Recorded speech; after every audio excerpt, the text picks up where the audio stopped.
오늘 말씀은 예수님이 예루살렘에 입성하시는 말씀하고 또 무화과 나무를 저주하시는 말씀, 그리고 흔히 성전 정화라고 하는데 예수님이 성전을 깨끗하게 하시는 것에 대한 말씀을 들려줍니다.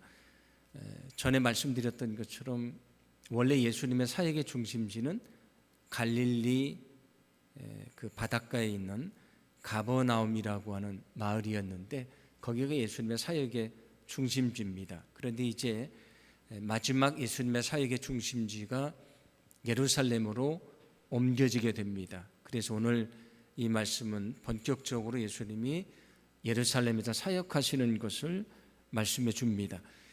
1절 말씀을 보시면 예수님이 감람산 벳바게와 베다니에 이르렀다, 그렇게 말씀을 합니다. 이 감람산이라는 것은 예루살렘의 동쪽에 있는 산인데 해발 830m 정도 되는 산이니까 굉장히 높은 산입니다. 여기 감람산이라는 이름을 갖게 된 것은 감람나무, 우리가 한문으로 썼습니다마는 올리브 나무를 말합니다. 그래서 그 산에 올리브 나무가 많아서, 감람나무가 많아서 감람산이라는 이름을 갖게 됐는데, 여기 벳바게와 베다니는 그 동쪽에 있는 마을들을 말합니다. 예수님이 2절과 3절에서 이렇게 말씀을 하는데 2절과 3절을 함께 봉독하겠습니다. 이르시되 너희는 맞은편 마을로 가라. 그리로 들어가면 곧 아직 아무도 타보지 않은 나귀 새끼가 매여 있는 것을 보리니 풀어 끌고 오라. 만일 누가 너희에게 왜 이렇게 하느냐 묻거든 주가 쓰시겠다 하라. 그리하면 즉시 이리로 보내리라 하시니. 아멘. 예수님께서 말씀하시기를 너희는 맞은편 마을로 가라. 그리하면 아직 아무도 타보지 않은 나귀 새끼가 매여 있는 것을 보게 될 것인데 풀어서 오라고 말씀을 하십니다. 모르는 사람들이 와서 나귀를 풀어가니까 당연히 주인이 묻지 않겠습니까? 왜 나귀를 푸느냐라고 하면 주님이 쓰시겠다고 하라. 그러면 이곳으로 보낼 것이다 라고 말씀을 합니다. 여기 제자들이 정말 가보니까 거기 나귀 새끼가 매여 있는 것이 보였습니다. 제가 이 말씀을 준비하다 보니까 자꾸 나귀 새끼 하는 게 좀 듣기가 그래서 새끼 나귀라고 하는 게 훨씬 더 좋을 것 같습니다. 나귀 새끼라 그러니까 꼭 뭐 욕을 하는 것 같아서 새끼 나귀가 있었는데 보니까 그게 예수님이 말씀하신 새끼 나귀인 것을 금방 알게 됐습니다. 그래서 그 새끼 나귀를 묶여 있는 것을 풀고 있는데 사람들이 와서 너희가 그것을 풀어서 무엇을 하려고 하느냐라고 묻습니다. 그때에 예수님이 말씀하신 대로 주님이 쓰실 것이다 라고 말을 하니까 그 새끼 나귀를 기꺼이 예수님에게 보냈다는 것이 오늘 성경의 말씀입니다. 자, 이제 예수님 앞으로 그 새끼 나귀가 왔는데 그 제자들이 그 나귀 위에 자신들의 겉옷을 깔고 예수님이 그 위에 올라탑니다. 그리고 그 앞에 자기들의 옷을 벗어서 놓고요. 그리고 나뭇가지를 펼쳐놨다고 말씀을 합니다. 요한복음을 보시면 예수님이 예루살렘에 입성할 때에 사람들이 손에 들고 환영을 했던 것이 종려 나뭇가지였다고 말씀을 하니까 오늘 성경이 말씀하는 그 나뭇가지는 아마 종려나무 가지였을 것이라고 생각을 합니다. 이처럼 예수님이 새끼 나귀를 타시고 예루살렘에 입성을 하시는데 그 앞에 사람들이 옷을 깔아놓고 그리고 환호하면서 예수님을 맞이를 합니다. 그런데 구약 성경을 보시면 이게 어떤 장면이냐면 구약에서 왕들이 즉위할 때 있었던 장면입니다. 그래서 여기 예수님께서 새끼 나귀를 타시고 예루살렘에 입성하는 모습은 무엇을 말씀해 주고 있는 것이냐면 그게 왕이 그 예루살렘으로 들어가는 것처럼 예수님이 세상을 구원하시는 왕으로 오신 것이다. 예수님이 세상을 구원하시는 메시아로 오신 것이라는 사실을 보여주시는 그런 말씀이 됩니다. 또한 이것은 무엇이 되냐면 구약 성경 말씀도 보시면 메시아의 오심을 그렇게 말씀을 합니다. 스가랴 9장 9절 말씀인데 함께 봉독합니다. 시온에 따라 크게 기뻐할지어다. 예루살렘에 따라 즐거이 부를지어다. 보라, 내 왕이 내게 임하시나니 그는 공의로우시며 구원을 베푸시며 겸손하여서 나귀를 타시나니 나귀의 작은 것 곧 나귀 새끼니라. 아멘. 여기 세상을 구원할 메시아, 구원의 왕이 오시는데 겸손해서 새끼 나귀를 타고 오신다고 말씀을 합니다. 오늘 예루살렘에 입성하신 예수님의 모습과 같은 모습입니다. 자, 지금까지 보면 예수님은 내가 메시아인 것을 말하지 말아라 말씀하시고, 그래서 병자를 고치실 때도 다른 곳에 가다 따로 고치시기도 하셨고, 또 귀신 들린 사람이 예수님이 하나님의 아들이라고 말을 하니까 잠잠하라고 말씀도 하셨습니다. 그러니까 예수님이 메시아인 것을 지금까지는 은밀하게 간직하고 계셨는데, 이제 예수님이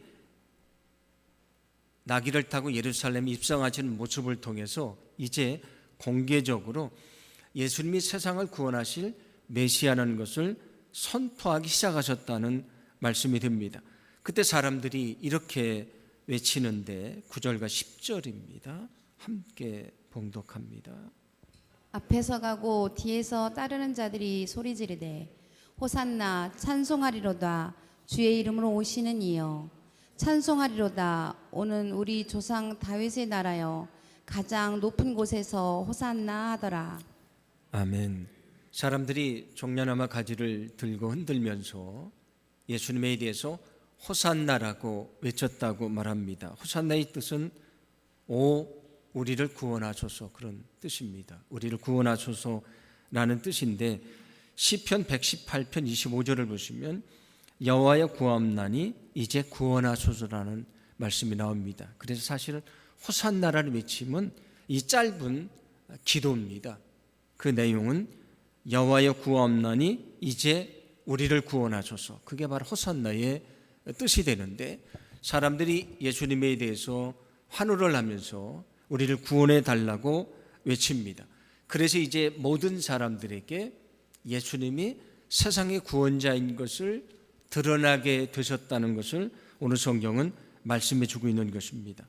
오늘 성경 말씀을 통해 우리에게 분명하게 말씀해 주고 있는 것은 무엇입니까? 예수님은 세상의 구원의 왕으로 오신 분이시다. 예수님은 우리의 구원자이신 것을 말씀해 주고 있습니다. 여러분, 예수님은 우리의 구원자이신 것을 믿으시기를 바랍니다. 성경이 결국 얘기하고자 하는 것은 예수님이 우리의 구원자가 되신다는 말씀입니다. 구약 성경 얘기는 예수님이 세상의 구원자로 오신다는 약속의 말씀이고요. 우리 신약의 말씀은 예수님을 통해서 구원의 역사가 이루어졌다는 것을 증명해 주는 말씀입니다. 우리는 죄악으로 멸망받을 수밖에 없었는데 예수님이 이 땅에 세상의 구원자로 오셨습니다. 나를 위해 아낌없이 저 십자가에 그 생명을 내어 주셨고요. 그래서 우리가 구원받아서 하나님의 자녀가 됐습니다. 생각해 보면 이 얼마나 놀라운 은혜입니까? 만약에 어떤 사람이 나를 위해서 나를 살리려고 대신 죽었다면 이 얼마나 놀라운 은혜입니까? 그런데 예수님은 나 하나만이 아니고 모든 인류를 위해서 죽으셨다고 성경은 말씀해 줍니다. 여러분, 예수님의 이 구원의 은혜가 분명히 믿어지고 그 구원의 은혜가 저와 여러분 안에 있기를 간절히 소망합니다. 그리고 늘 그 은혜에 감격하고 감사하고 이 놀라운 구원의 소식을 다른 영혼들에게 전할 수 있는 저와 여러분의 삶이 되기를 간절히 소망합니다. 늘 구원의 확신을 가지고 그 구원의 감격을 가지고 그 구원의 복음을 전할 수 있는 거룩한 삶이 되기를 소망합니다. 오늘 또 말씀을 보시면 예수님이 베다니에서 이제 하룻밤을 묵으신 다음에 거기서 나오시는데 배가 고프셔서 열매가 있는가 해서 그 잎사귀가 있는 무화과 나무를 보셨다고 말씀을 합니다. 열매가 있나 해서 봤는데 성경은 뭐라고 말씀을 합니까? 거기에 열매가 없었습니다. 근데 왜 열매가 없었는가? 성경은 뭐라고 말씀하냐면 무화과의 때가 아니었기 때문이라고 말씀을 합니다. 그런데 예수님께서 그 무화과 나무를 향해 말씀하시는데 14절 말씀입니다. 함께 봉독합니다. 예수께서 나무에게 말씀하여 이르시되 이제부터 영원토록 사람이 내게서 열매를 따먹지 못하리라 하시니 제자들이 이를 듣더라. 아멘. 예수님께서 그 무화과 나무의 열매를 보시려고 했더니 열매가 없었습니다. 그래서 저주해서 나중에 20절 말씀을 보시면 그 뿌리채 말라버렸다고 말씀을 하거든요. 그런데 성경이 뭐라고 말씀합니까? 아까 말씀드린 대로 무화과의 때가 아니었다라고 말씀을 합니다. 제가 처음에 이 성경을 읽으면서 세상에 억울한 것이 있다면 이 무화과 나무가 제일 억울하겠다 그런 생각이 들었습니다. 무화과의 때가 아니라서 열매가 없는 것인데 그 나무가 저주를 받아서 말라 죽었다 그런 얘기지 않습니까? 그러니까 열매를 맺어야 되는 때라고 하면 이해가 되는데 이 무화과 나무는 너무 억울하고 예수님은 너무 심하게 저주하신 것이 아닌가 그런 생각이 든 적이 있었습니다. 그런데 제가 주석을 통해서 말씀을 좀 이렇게 연구를 하다 보니까 말씀을 보니까 이게 무슨 말씀인지를 알게 됐습니다. 무화과 나무는 우리나라는 이렇게 쉽게 접하는 나무가 아니지 않습니까? 근데 그저 팔레스타인 같은 데 보면은 무화과 나무가 많이 있는데 무화과 나무는 몇 가지 특징이 있습니다. 여기 보시면 예수님께서 잎사귀가 있는 무화과 나무를 보셨다고 말씀을 하셨습니다. 그런데 보통 나무가 잎이 자란 다음에 나중에 열매가 맺히지 않습니까? 근데 이 무화과 나무는 아주 독특하게 잎사귀가 나오면서 열매가 맺히는 그런 나무입니다. 그러니까 여기 잎사귀 있는 무화과 나무를 보셨다는 것은 거기 열매가 있을 수 있었다라는 말씀이 됩니다. 또 하나 특징은 뭐냐면 보통 그 나무들이 열매를 한 번만 맺지 않습니까? 한 번 열매를 맺고 다 추수하면 끝나버리는 건데 이 무화과 나무는 여러 번 열매를 맺습니다. 그래서 어떤 것은 5번 열매를 맺고 어떤 것은 6번 열매를 맺습니다. 그런데 그것을 이렇게 좀 더 정확하게 나눠 보면 크게는 2번 정도 열매를 맺는다고 얘기를 합니다. 3월부터 6월에 첫 번째 열매가 맺히는데 그때 맺히는 열매는 어떤 열매냐면 열매가 아주 작고요. 그 다음에 설 있고 맛이 없는 열매가 맺힙니다. 사람들이 잘 먹지 않는 열매가 맺힌다는 말씀이 되고요. 이제 8월부터 10월이 되면 또 이제 열매가 맺히는데 그때 맺히는 열매는 아주 크고 달고 맛있는 무화과 열매가 맺힙니다. 그래서 사람들이 그 3월이나 6월에 맺히는 봄에 열리는 열매는 거의 먹지를 않고요. 가을에 열리는 열매를 먹습니다. 그런데 여기 지금 예수님이 예루살렘에 입성하시고 며칠 있다가 6월절이 시작이 됩니다. 6월절은 언제냐면 지금의 4월입니다.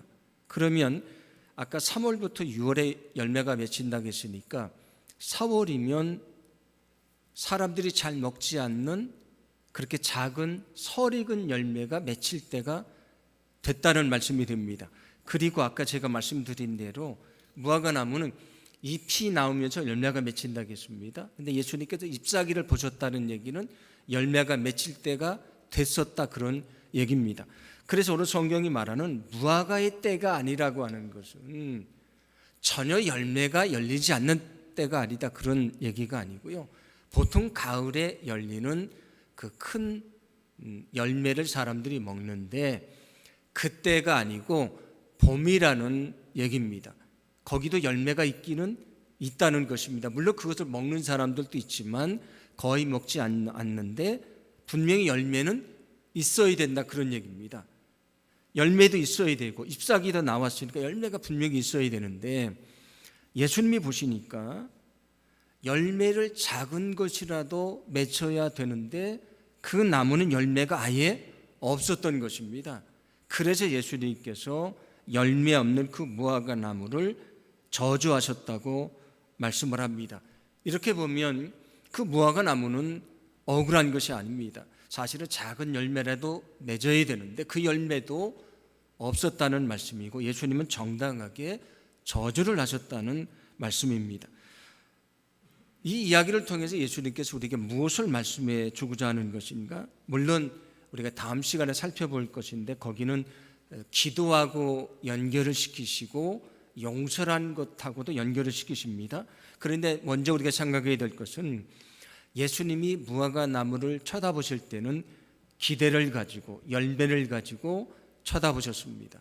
그런 것처럼 하나님은 우리에게 기대하시는 삶이 있다고 하는 것입니다. 우리에게 기대하시는 것이 있다는 것입니다. 여러분, 하나님은 우리에게 기대하시는 것이 있다는 것을 믿으시기 바랍니다. 우리에게 기대하시는 것이 있습니다. 우리에게 기대하시는 삶이 있다고 하는 것입니다. 저와 여러분의 삶이 늘 하나님의 뜻이 무엇인지를 분별하고요, 그 뜻에 따라 살아감으로 하나님의 기대에 응답할 수 있는, 부합할 수 있는 거룩한 삶이 되기를 소망합니다. 이사야 5장 2절을 보시면 거기 이스라엘 백성들에게 기대하셨다가 실망하셨던 그 하나님에 대한 말씀이 나오는데 이사야 5장 2절 말씀을 함께 봉독을 합니다. 땅을 파서 돌을 제하고 극상품 포도나무를 심었도다. 그 중에 망대를 세웠고 또 그 안에 술틀을 팠도다. 좋은 포도맺기를 바랐더니 들포도를 맺었도다. 아멘. 하나님이 이스라엘 백성들을 출애굽을 시키십니다. 그리고 가나안 땅에 들어가게 하시는데 그 가나안 땅에 들어가 정착해 사는 것을 뭐라고 비유를 했냐면 그 땅을 잘 고르고요, 거기다가 아주 극상품 포도나무를 가나안 땅에 심은 것입니다. 이 포도나무는 이스라엘 민족을 말합니다. 극상품 포도나무를 심었으니까 좋은 열매를 하나님이 원하셨습니다. 그런데 이스라엘 백성들이 어떻게 했습니까? 하나님의 기대를 저버렸습니다. 우상 숭배에 빠지고요, 그들이 죄악 속에서 살아갑니다. 그래서 오늘 성경은 뭐라고 말씀합니까? 좋은 포도 맺기를 바랬더니 들포도가 맺혔다고 말합니다. 그래서 어떻게 됩니까? 다시 거기서 그 포도나무가 뽑혀지게 되고요, 다시 그들은 옛날에 애굽에서 노예 생활했던 것처럼 바벨론에 다시 그들이 포로가 돼서 잡혀가고 말았습니다. 왜 그들이 그 가나안 땅의 영광을 잃어버렸습니까?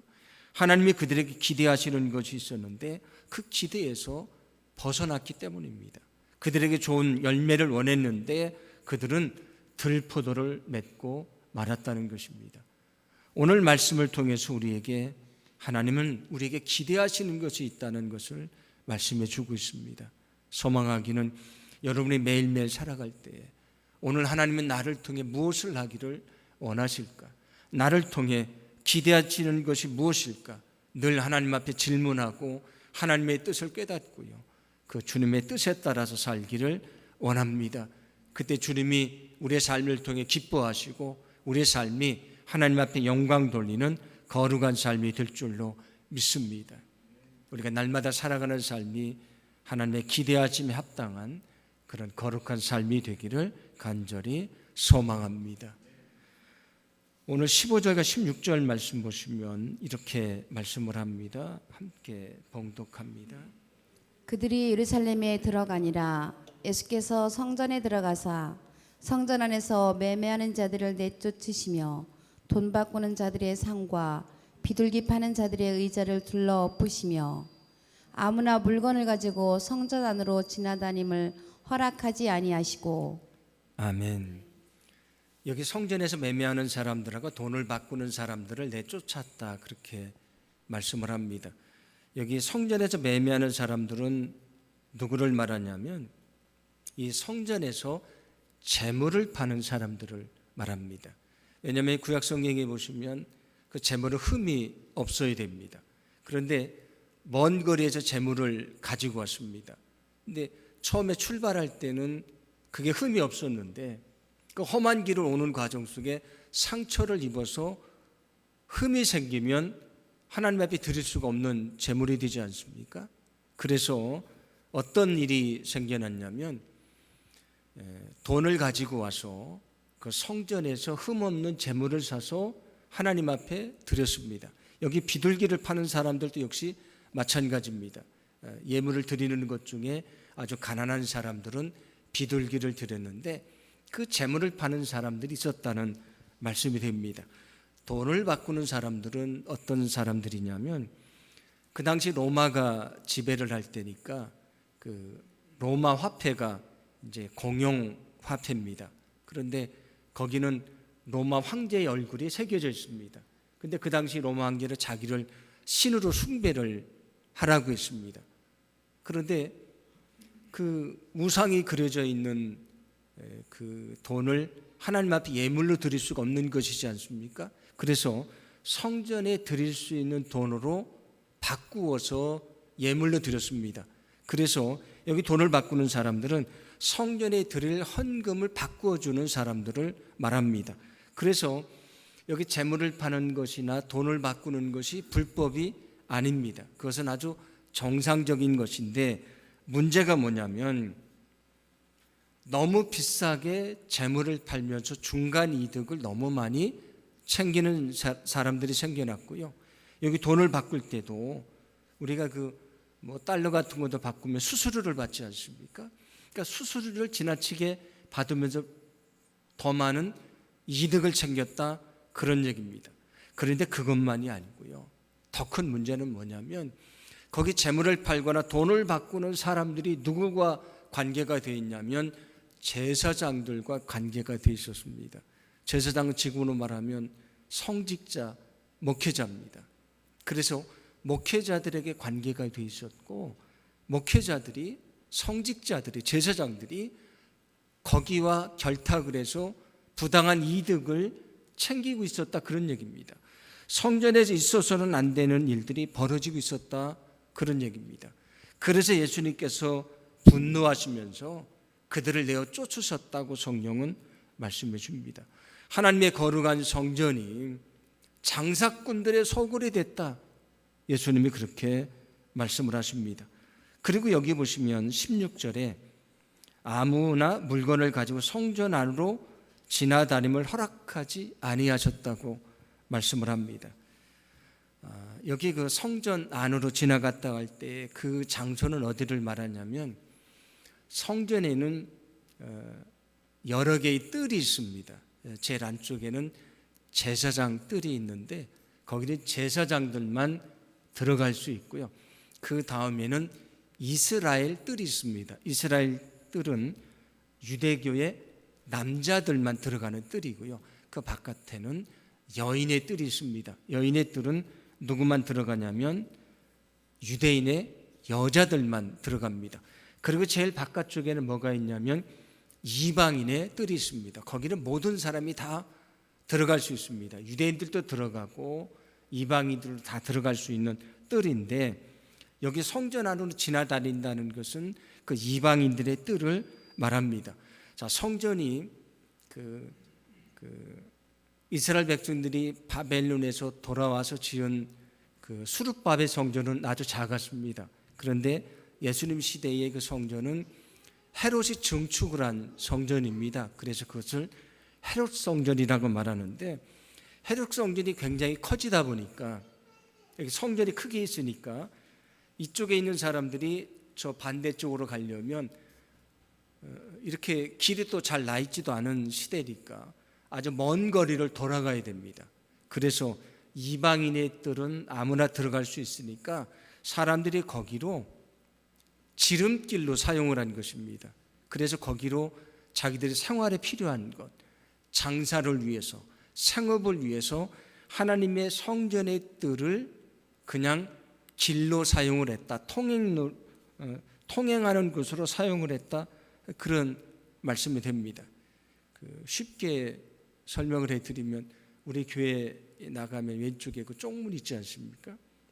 그걸 만약에 우리는 매일 열어놓으니까 그런데 만약에 닫아놓으면 여기 이제 동네 분들이 큰 도로를 가려면 이렇게 돌아가야 되니까 우리가 항상 열어놓으니까 동네 분들이 다 교회 마당으로 갔다가 또 이렇게 왔다 갔다 하지 않습니까? 그와 마찬가지입니다. 멀리 돌아가는 길을 가야 되는데 그렇게 가는 게 귀찮으니까 하나님의 성전의 마당을 지름길로 사용을 한 것입니다. 그런데 문제는 하나님을 위해서 지름길을 사용한다. 그거는 괜찮은 것인데 사람들이 장사를 위해서, 자기 이익을 위해서 예배하고는 전혀 상관이 없이 그 성전뜰을 사용하는 것을 보시고 예수님께서 분노하시면서 거기 출입하는 것을 금하셨다고 말씀을 합니다. 그러면서 이렇게 말씀을 하는데 17절입니다. 함께 봉독합니다. 이에 가르쳐 이르시되 기록된 바 내 집은 만민이 기도하는 집이라 칭함을 받으리라 하지 아니하였느냐. 너희는 강도의 소굴을 만들었도다 하시매. 아멘. 여기 이제 두 가지 말씀을 합니다. 내 집은 만민이 기도하는 집이다. 또 하나는 너희는 강도의 소굴로 만들었다고 말씀을 하는데 여기 내 집은 만민이 기도하는 집이라는 것은 이사야 56장 7절 말씀을 인용한 말씀이고요. 여기 강도의 소굴로 만들었다는 것은 예레미야 7장 11절 말씀을 인용한 것입니다. 오늘 이 말씀을 통해 무엇을 말씀해 주냐면 정말 성전은 하나님을 진실하게 예배를 하는 것인데 그런 예배가 드려지지 않았다, 그런 얘기입니다. 성전의 뜰이 사람들이 장사하는 곳으로 사용이 됐다, 그런 얘기입니다. 이 성전이 하나님을 예배하는 것이 아니고 세상 것을 위해 쓰여지는 곳이 됐다, 그런 얘기입니다. 오히려 성전이 사람들이 이득을 취하는 장소가 됐다. 예배에는 관심이 없고 다른 것에만 관심을 두기 시작을 했다. 너희가 수없이 예배를 드리지만 온전한 예배를 드리지 않고 있다는 말씀입니다. 아무리 흠없는 제물을 드려도요, 헌금을 드려도 온전한 마음으로 예배를 하지 않으면 그 예배가 온전한 예배가 되지 않고요, 하나님이 기뻐하시지 않는 것입니다. 그래서 오늘 성경은 뭐라고 말씀해 주냐면 너희는 하나님이 원하시는 예배를 드려라, 그런 얘기입니다. 이 성전이 하나님이 원하시는 대로 온전히 예배하는 장소가 되게 하라, 그런 말씀입니다. 그러므로 오늘 성경 말씀처럼 우리는 거룩하고 진실한 예배자가 돼서 우리가 온전히 하나님을 예배해야 된다는 것을 기억하시기를 바랍니다. 여러분, 우리가 거룩하고 진실한 예배자가 되기를 간절히 소망합니다. 우리가 수없이 성전을 찾아도 여기서 아무리 제물을 드리고 하나님을 찬양하고 예배를 드려도 정말 하나님이 원하시는 예배를 드리지 않으면 의미가 없는 것입니다. 소망하기는 이 교회가, 우리 교회가 정말 하나님이 원하시는 진실한 예배를 드리는 그런 교회가 되기를 간절히 소망합니다. 진실한 마음을 가지고 하나님을 만나기를 사모하는 마음을 가지고 기쁨으로 이 성전에 달려오기를 소망합니다. 여기서 성도들이 진심으로 하나님을 예배하고 하나님이 주신 은혜를 경험하고요, 우리 삶이 변화되는 그런 귀한 축복이 있기를 간절히 소망합니다. 오늘 성경은 우리에게 구원에 대한 분명한 믿음을 가지라고 말씀을 합니다. 아버지가 자녀에게 기대하는 것이 있는 것처럼 하나님 우리에게 기대하시는 것이 있다. 너희는 늘 하나님의 기대를 저버리지 말라고 말씀해 줍니다. 하나님은 진실한 예배자를 찾고 계신다. 우리 모두가 진실한 예배자가 돼서 하나님의 받아진 합당한 예배를 드리고요, 예배를 통해서 하나님께 영광 돌리고, 예배를 통해 우리가 능력을 얻고요, 예배를 통해 변화받는 거룩한 역사가 있기를 간절히 소망합니다. 오늘 말씀을 기억하며